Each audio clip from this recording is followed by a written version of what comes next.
معزز خواتین و حضرات، السلام علیکم۔ میرا نام تاثیر ملک ہے اور آپ مجھے تاثیر ملک آفیشیل پہ سن رہے ہیں۔ میرے ٹاپکس آف ڈسکشن آپ نے تھمبنیل کے اندر پڑھے ہوں گے۔ قبل اس کے کہ میں اپنی گفتگو کا آغاز کروں، آپ سب سے گزارش ہے، خصوصاً بالخصوص جو نئے لوگ میرے ساتھ جڑ رہے ہیں، اگر آپ چاہیں تو اس چینل کو لائک کر سکتے ہیں، سبسکرائب کر سکتے ہیں اور گھنٹی کا بٹن لازمی پریس کر دیں خواتین و حضرات، تاکہ جب بھی ہم کوئی ویڈیو اپڈیٹ کریں تو آپ کو ٹائم سے اس کی اپڈیٹ مل سکے۔ خواتین و حضرات، اب ہم آتے ہیں اپنے ٹاپکس آف ڈسکشن کی طرف۔ پاکستان تحریک انصاف نے فائنلی یہ فیصلہ کر لیا ہے اور ان کے پاس ابھی یہ اپرچونٹی ہے کہ 2024 کے جو عام انتخابات ہوئے 8 فروری کو، اور ان 8 فروری کو ہونے والے عام انتخابات میں عوام الناس نے جو پاکستان تحریک انصاف کو کامیابی دلوائی اور عمران خان کے بیانیے کو لبیک کہا، تو ایک تنقید ہو رہی تھی کہ پاکستان تحریک انصاف کی جو لیڈرشپ ہے وہ اس کامیابی کو جو ہے وہ اپنے وننگ کارڈ کے طور پر استعمال نہیں کر سکی، اور اس میں کسی حد تک صداقت بھی ہے۔ تو یہ تمام تر حلقوں میں ایک تنقید چل رہی تھی۔ فائنلی پاکستان تحریک انصاف نے یہ فیصلہ کیا ہے کہ اس بار جو ہے وہ قاضی فائز عیسیٰ صاحب کو جو ہے ان تمام تر معاملات میں ٹف ٹائم دیا جائے گا، جن معاملات کے اندر پریویسلی قاضی فائز عیسیٰ صاحب کی جو عدالت ہے وہ پاکستان تحریک انصاف کو لیٹ ڈاؤن کرنے میں، پاکستان تحریک انصاف کا بٹھا بٹھانے میں ان کی جو عدالت استعمال ہوئی ہے، تو پاکستان تحریک انصاف نے فائنلی یہ فیصلہ کیا ہے کہ اب جو ہے وہ قاضی فائز عیسیٰ صاحب کو اور یہ جو 6 ججز معزز جج صاحبان ہیں جنہوں نے ایک لیٹر لکھا مبینہ مداخلت کے بارے میں، ایک ایسی مداخلت، جی ہاں وہ مداخلت جس کے بارے میں برسوں سے ہم ٹیلی ویژن کے اوپر ہم سنتے آ رہے تھے کہ مرضی کے بینچ بنوائے جاتے ہیں اور مرضی کے فیصلے لیے جاتے ہیں، اور زد و کوب کر کے، ہراساں کر کے، آڈیوز اور ویڈیوز بنا کر معزز جج صاحبان کی جو ہے وہ پرائیویسی کی ویڈیوز بنا کر ان کو بلیک میل کر کے من مرضی کے فیصلے کیے جاتے ہیں۔ اب اس ساری مبینہ مداخلت کو خواتین و حضرات ہائی کورٹ کے ان 6 معزز جج صاحبان نے ایک زبردست ویلڈ ڈاکومنٹ کی صورت میں یہ تمام تر کہانی لکھ چھوڑی ہے، اور یہ جو خط ہے اس کے اوپر تاریخ میں بحث ہوتی رہے گی اور یہ تاریخ کا حصہ رہے گا۔ تاریخ سے اس خط کو کبھی جدا نہیں کیا جا سکے گا۔ اب پاکستان تحریک انصاف کے پاس چونکہ یہ ایک ایویڈنس ہے، اور پاکستان تحریک انصاف کے پاس ایک گولڈن اپرچونٹی ہے کہ وہ اس پورے یہ جو خط والا میٹر ہے جو معزز جج صاحبان کی طرف سے لکھا گیا ہے، اس کے اوپر ایک بیانیہ بنا کر، ایک نیریٹو شیپ کر کے ایک بڑا مومنٹم آپ گین کر سکتے ہیں اور ایک تحریک کھڑی کر سکتے ہیں، جو کہ 8 فروری کے الیکشن کے بعد ان کے پاس ایک نادر اپرچونٹی تھی، لیکن یہ لوگ جو ہے اس کو ضائع کر بیٹھے، اور الیکشن کمیشن آف پاکستان نے ان کے مینڈیٹ کو ان کی ہار میں بدلا، اور آج تک بھی ہر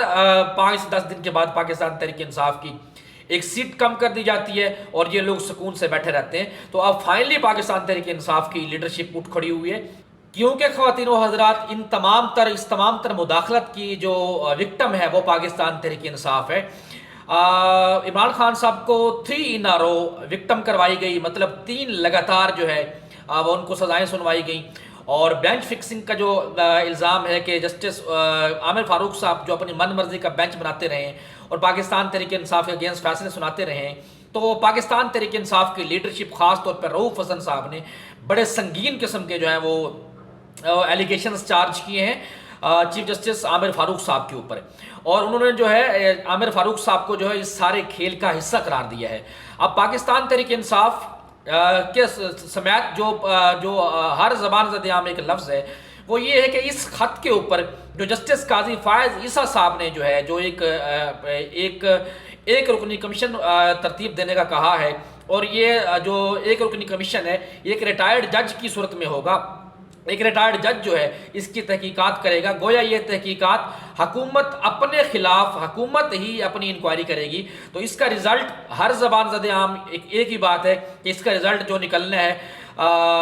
وہ پوری قوم جانتی ہے۔ تو اب اس خط کے لکھنے کا فائدہ کیا ہوا؟ خواتین و حضرات، اس خط کے لکھنے کا یہی فائدہ ہوا کہ اس مداخلت کے بارے میں ایک ریٹن ایویڈنس ہے جو اب تاریخ کے اوراق میں ہمیشہ لکھا جائے گا اور یہ تاریخ کا حصہ رہے گا۔ اس سے پہلے کوئی بھی ججز کی طرف سے ریٹن ایویڈنس نہیں تھا، تو یہ ایک بہت بڑی ڈیولپمنٹ ہے۔ قاضی فائز عیسیٰ صاحب اس پورے میٹر کے اوپر کچھ کریں یا پھر نہ کریں، ان 6 جج صاحبان کا یہ جو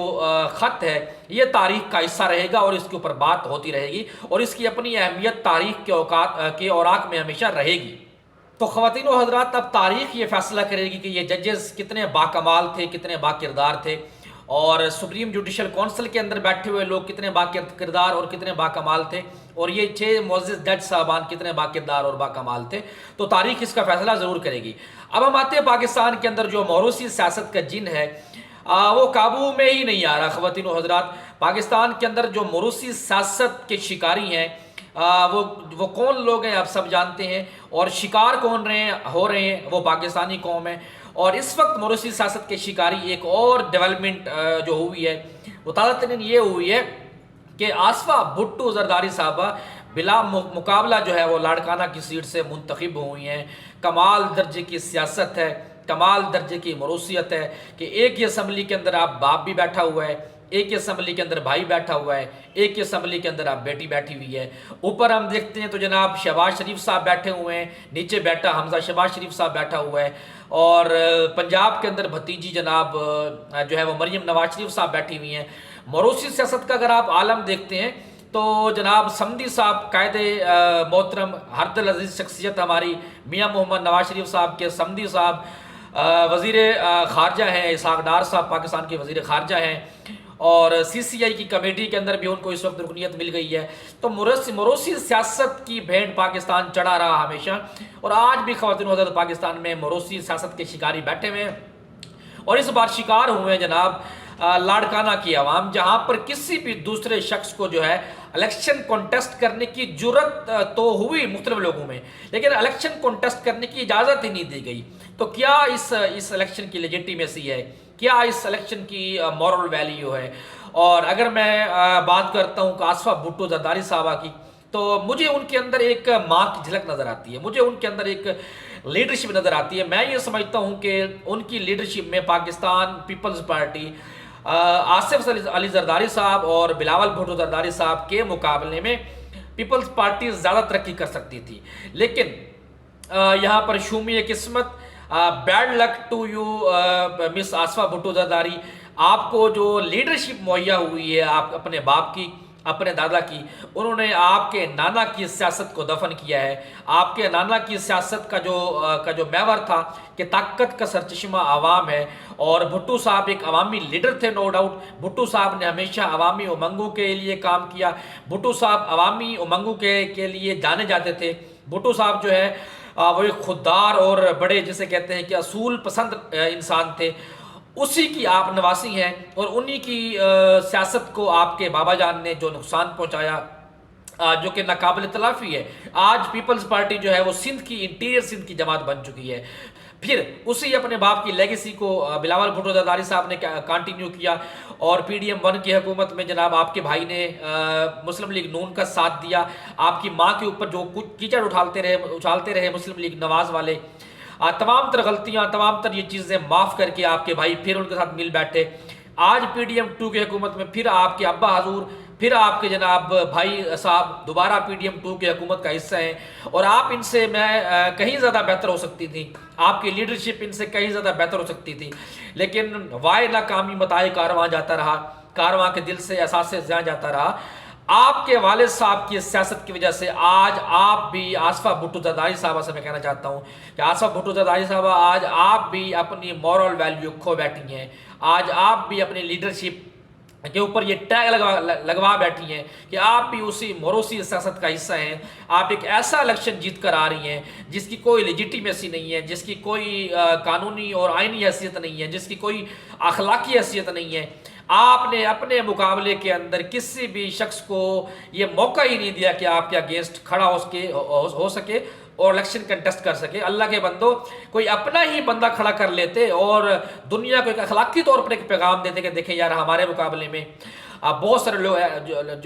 لوگ تو نہیں، لیکن ایک آدھ بندہ لازمی الیکشن کنٹیسٹ کر رہا تھا۔ تو hats off to your father, hats off to your brother, جنہوں نے آپ کی سیاست کو پروان چڑھنے سے پہلے ہی ختم کر دیا، آپ کی لیڈرشپ کو پروان چڑھنے سے پہلے ہی اس کا کلا کما کر دیا۔ پیپلز پارٹی انٹیریئر سندھ کی جماعت بن چکی ہے۔ آپ کے اندر ایک امنگ تھی، آپ کے سے ایک توقع تھی کہ آپ کہیں اس پورے پولیٹیکل ایرینا کے اندر آ کر ایک ڈیفرنٹ رول ادا کریں گے آصفہ بھٹو زرداری صاحبہ، لیکن افسوس، صد افسوس، کہ آپ بھی اپنے باپ اور اپنے بھائی کے ڈگر پر چل نکلی ہیں. تو بہرحال آپ کو مبارک ہو. اس وقت آپ پاکستان پیپلز پارٹی کی روح رواں ہیں اور آپ پاکستان پیپلز پارٹی کی طرف سے بلا مقابلہ جو ہے وہ این اے کی نشست جیت کر قومی اسمبلی کا حصہ بن چکی ہیں. لاڑکانہ کی عوام کی اپنی قسمت، جن کو یہ موقع ہی نہیں ملا کہ وہ اپنے حق کے دائرہ استعمال کریں. جو آپ کے نانا نے کہا تھا کہ طاقت کا اصل سرچشمہ عوام ہے، تو آپ نے اسی عوام کو ہی، آصفہ بھٹو زرداری صاحبہ، آپ نے اسی عوام کو ہی حق کے دائرہ استعمال کرنے کا موقع نہیں دیا، بلکہ آپ الیکشن کے بغیر آپ جناب بلا مقابلہ منتخب ہو کر آئی ہیں. تو آصفہ بھٹو زرداری صاحبہ، آپ کی لیڈرشپ کے اندر ایک موقع پاکستان پیپلز پارٹی خصوصاً سندھ کی عوام دیکھ رہی تھی کہ آپ کی لیڈرشپ میں جو ہے پیپلز پارٹی میں شاید ایک نئی روح آ جائے، لیکن آپ نے جو ہے وہ سارا منصوبے کے اوپر پانی پھیر دیا. افسوس، صد افسوس کہ شاہین نہ بنا تو، دیکھے نہ تیری آنکھ نے فطرت کے اشارات.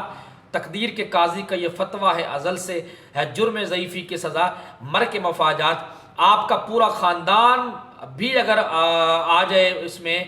قومی اسمبلی میں پہنچ جائے، پاکستان پیپلز پارٹی کا حال وہی رہنا ہے جو پہلے سے سندھ کے اندر ہو چکا ہے. اب تک کے لیے اتنا ہی خواتین و حضرات. فردر جو بھی اپڈیٹس ہوں گی ان سے آپ کو آگاہ کرتے رہیں گے. اپنا بہت سارا خیال رکھیے گا. جزاک اللہ.